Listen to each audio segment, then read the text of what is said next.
मैं हूं जुल्करनैन शेख।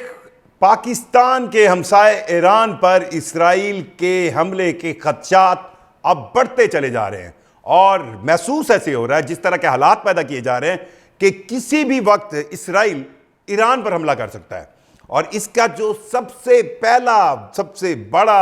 आप कहें एक अमली सबूत है, वो अमेरिका की तरफ से दिखाया गया है कि उसने इस खित्ते में, मिडल ईस्ट के अंदर मौजूद अपने सिफारतकार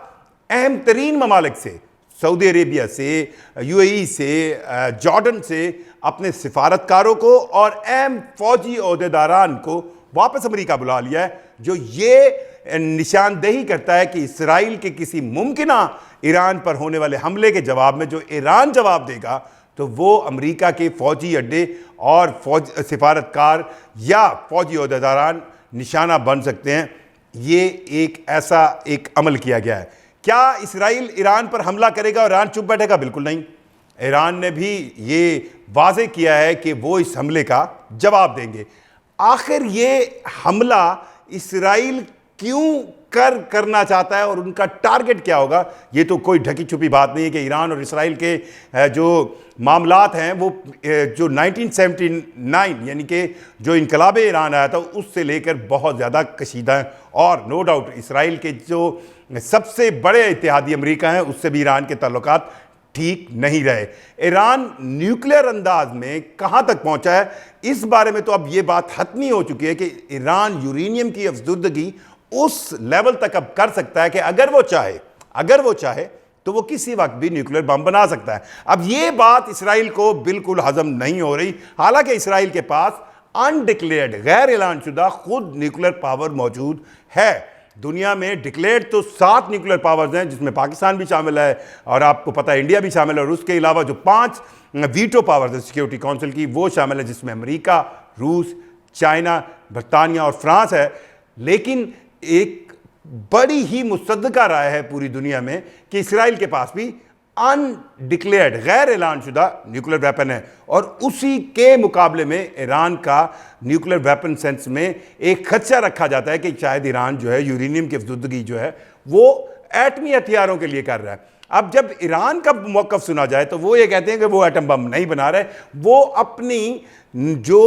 कहें एक ज़रूरियात के लिए न्यूक्लियर की अफजुर्दगी कर रहे हैं। और इस पर आपको याद होगा कि पहले एक मुआहदा हुआ था जो कि डोनाल्ड ट्रंप के दौर में ख़त्म हुआ, और अब फिर जब डोनाल्ड ट्रंप की हुकूमत आई तो ईरान के साथ एक मुज़ाकराती अमल अप्रैल से शुरू हुआ। अब इसराइल और अमेरिका मिलकर गुड कॉप और बैड कॉप खेल रहे हैं, जिससे लग ये रहा है कि महसूस ये करवाया जा रहा है कि ईरान को एतवार को रोज़ होने वाले जो अमेरिका ईरान मुज़ाकरात है, जो ओमान के दारुल हुकूमत मस्कत में होंगे, उससे पहले प्रेशराइज किया जा रहा है। और इसराइल ये चाहता है कि तमाम तर यूरेनियम का जो इंफ्रास्ट्रक्चर है अफजुर्दगी का, वो तल्फ किया जाए और ईरान से ये कहा जाए कि वो यूरेनियम बिल्कुल अफजुर्दा नहीं करेगा, वरना इसराइल उस पर हमला कर देगा। और जवाबी हमले में ईरान के पास क्या ऑप्शन है, ये बहुत अहम है। ये हकीकत है कि आयरन डूम जो इसराइल जो है अमेरिका का इत्तेहादी होने के हवाले से एक बनाता है, और फिर मिडल ईस्ट के अंदर और भी अमेरिका के इत्तेहादी ममालिक जैसे जॉर्डन है, जैसे सऊदी अरेबिया है, जैसे यूएई है। सो अगर अमेरिका की ये आयरन डोम बनती है तो क्या ईरान वापस मिसाइल हमले इसराइल पर या अमेरिका के वो फौजी अड्डे जो कि मिडल ईस्ट के इन मुस्लिम ममालिक में मौजूद हैं, इन पर हमला करेगा? तो क्या ईरान के पास ये कैपेबिलिटी है? तो किसी हद तक आप कह सकते हैं हाँ है, क्योंकि ईरान ने अपने मिसाइल प्रोग्राम के अंदर बहुत ज़्यादा सुपरसोनिक तक मिसाइल जो है वो डेवलप किए हुए हैं, और इतनी आसानी से ये नहीं होगा इसराइल ईरान पर हमला करे और ईरान इसका जवाब ना दे। लेकिन दूसरी तरफ इस जंग के साथ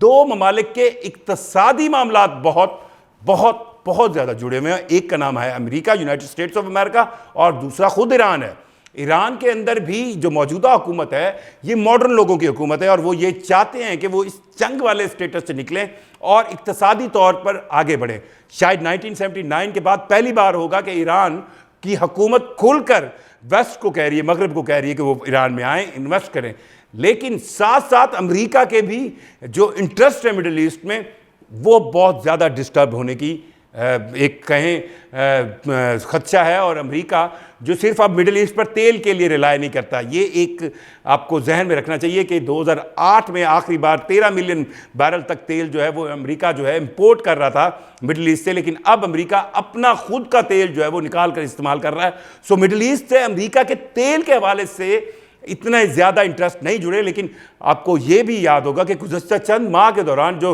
डोनाल्ड ट्रंप आए थे और उन्होंने कतर का, सऊदी अरेबिया का, यूएई का दौरा किया था और hundreds of billions of dollars के मुआहदे किए थे, तो ये तमाम तर मुआहदे जो है उनको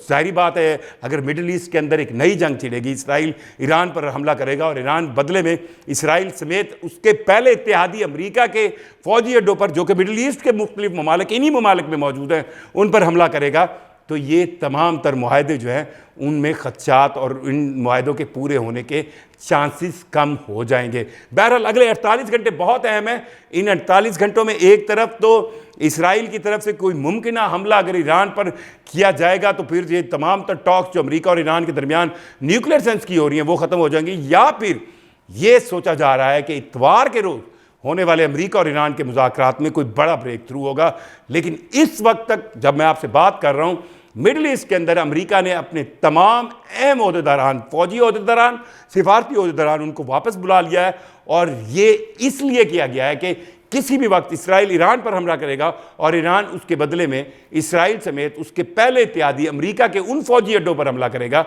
जो मिडिल ईस्ट के मुख्तलिफ ममालिक में मौजूद हैं।